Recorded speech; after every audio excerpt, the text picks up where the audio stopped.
3 of Bonjour Tristesse by Françoise Sagan.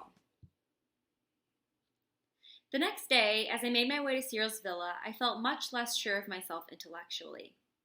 To celebrate my recovery, I had drunk too much at dinner the previous evening and had been more than merry. I had been explaining to my father that I was going to do a literary degree, that I would be associating with learned people, and that I wanted to become famous and a real bore. To launch me, he would have to use all the tricks of the advertising trade and the scandalmongers. We swapped preposterous ideas and roared with laughter. Anne laughed too, but less loudly and in an indulgent way. At times, she stopped laughing altogether, when my ideas about being launched went beyond the boundaries of the literary world, not to say the bounds of decency. But my father was so clearly happy at our being back together again and telling our silly jokes that she said nothing. In the end, they put me to bed and tucked me up. I thanked them in a heartfelt way and asked what I would do without them. My father really didn't know.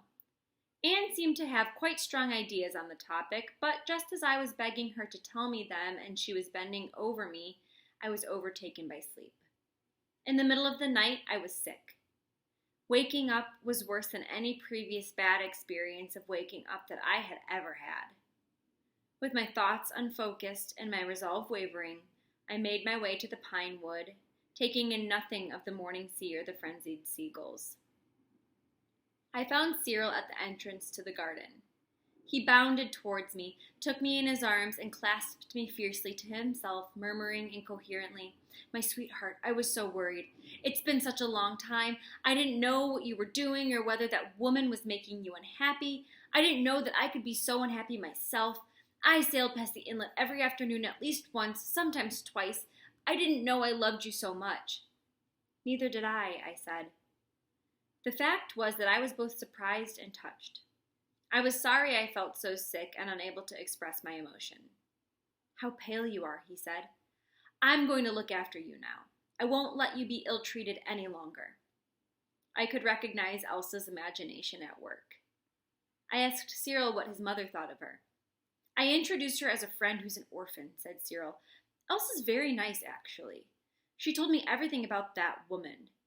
It's strange. She has such a fine face, so full of class, yet she's a scheming manipulator." "Elsa has exaggerated a lot," I said feebly. "In fact, I was going to tell her that—" "And I've got something to tell you too," interrupted Cyril. "I want to marry you, Cecile." I had a moment of panic. I had to do something, say something. If only I hadn't felt so fearfully sick. "I love you," Cyril was saying into my hair. "I'm dropping law. I've had an attractive job offer from an uncle of mine.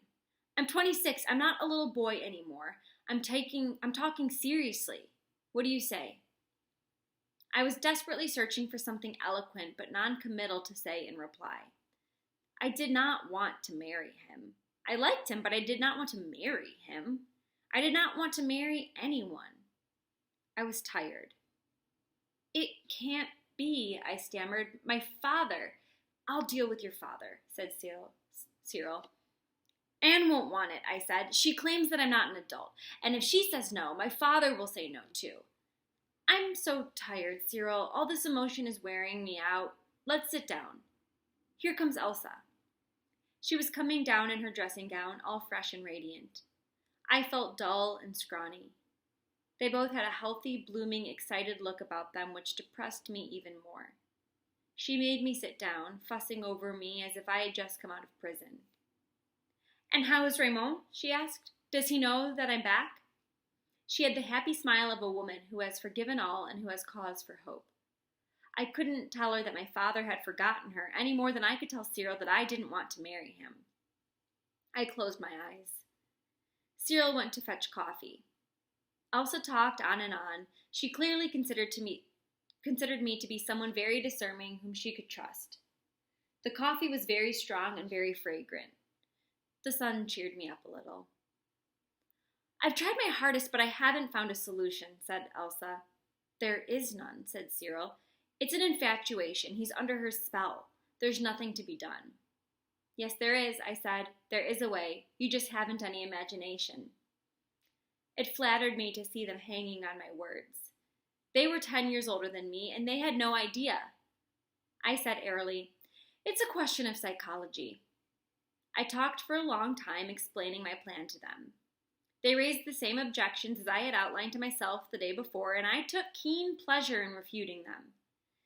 It was quite gratuitous, but by dint of trying to convince them, I in turn became excited about it. I proved to them that it could be done. It only remained for me to prove to them that it ought not to be done, but I couldn't find such logical arguments for that. "I don't like this kind of scheming," Cyril said, "but if it's the only way of getting to marry you, I'll sign up for it." "It's not, strictly speaking, Anne's fault," I said. "You know very well that if she stays, you'll marry the person she wants you to," said Elsa bluntly. That was perhaps true. I could see Anne on my 20th birthday introducing me to a young man, also a graduate, with a brilliant future ahead of him, intelligent, sensible, and very likely to be faithful. Rather like Cyril, in fact. I began to laugh. "Please don't laugh," said Cyril. "Tell me you'll be jealous when I am pretending to be in love with Elsa. How were you able to envisage such a thing? Do you love me?" He was speaking in a low voice. Elsa had tactfully moved away. I looked at Cyril's strained brown face and his somber eyes. It gave me a strange feeling to think that he loved me. I looked at his lips, red and full, so close to mine. I didn't feel intellectual anymore. He brought his face still closer, and our lips, touching, met in a kiss. I sat there with my eyes wide open and with his mouth resting on mine, warm and firm and slightly tremulous. He pressed his mouth a bit more against mine to stop it trembling. Then he parted his lips and his kissing became serious. It quickly became urgent and skillful, too skillful. It was dawning on me that I was better suited to kissing a boy in the sunshine than to studying for a degree. I drew away from him a little, gasping. "We must live together, Cecile. I'll go along with the Elsa plan." I wondered if my reckoning was correct. I was the driving force. I was directing these theatricals, and I could always call a halt to them. "You have strange ideas," said Cyril with his little crooked smile that made his lip curl up to give the appearance of a bandit, a very handsome bandit. "Kiss me," I murmured. "Quick, kiss me." So that is how I set the comedy in motion in spite of myself, offhandedly and out of curiosity. Sometimes I think I would prefer to have done it deliberately, with hatred and vehemence, so that I could at least blame myself for it, rather than blaming my indolence in the sun and Cyril's kisses. After an hour, feeling rather worried, I left the conspirators. I still did have several arguments to fall back on for reassurance. My plan could turn out to be a bad one. My father's passion for Anne could very well extend to faithfulness. What was more, neither Cyril nor Elsa could do anything much without me. I was sure to find some way of calling a halt to this play acting if my father appeared likely to be taken in by it. It was amusing, in any case, to see whether my psychological reckonings were correct or not. And besides, Cyril loved me and wanted to marry me. This thought in itself was enough to make me euphoric. If he could wait for me for a year or two, just long enough for me to grow up, I would accept his offer. I could already see myself living with Cyril, sleeping next to him, never leaving him. We would go for lunch every Sunday with Anne and my father, one happy family, and we could maybe even include Cyril's mother, which would also contribute to making the meal a family occasion. I ran into Anne on the terrace as she was on her way down to the beach to join my father. She greeted me in that sardonic way in which you greet people who have been drinking the night before. I asked her what she had been going to say to me the previous evening before I fell asleep, but she laughingly refused to tell me, on the grounds that it would annoy me. My father was just coming out of the water. He was broad-shouldered and muscular, and to me he looked superb. I went for a swim with Anne. She swam gently, with her head out of the water so as not to get her hair wet. Then we all three stretched out side by side on the sand, face down, quiet and at peace, with me in the middle. It was then that the boat hove into view in full sail at the far end of the inlet. My father saw it first. So our dear Cyril could hold out no longer, he said, laughing. Shall we forgive him, Anne? Basically, he's a nice boy. I raised my head, scenting danger. But what's he doing? Said my father. He's sailing round the inlet. Ah, he's not alone. Anne had also looked up. The boat was going to pass in front of us and then go in the opposite direction. I made out Cyril's face. Inwardly, I begged him to go away. My father's exclamation made me jump, even though I had been expecting it for a couple of minutes. Good heavens, it's Elsa! What's she doing there? He turned to Anne. That girl is extraordinary. She must have got that poor boy in her clutches and got herself adopted by that old lady. But Anne wasn't listening to him. She was watching me. I saw that, and I buried my face in the sand, full of shame. She stretched out her hand and laid it on my neck. Look at me, she said. Do you resent me for this? I opened my eyes. She was gazing down at me anxiously, almost imploringly.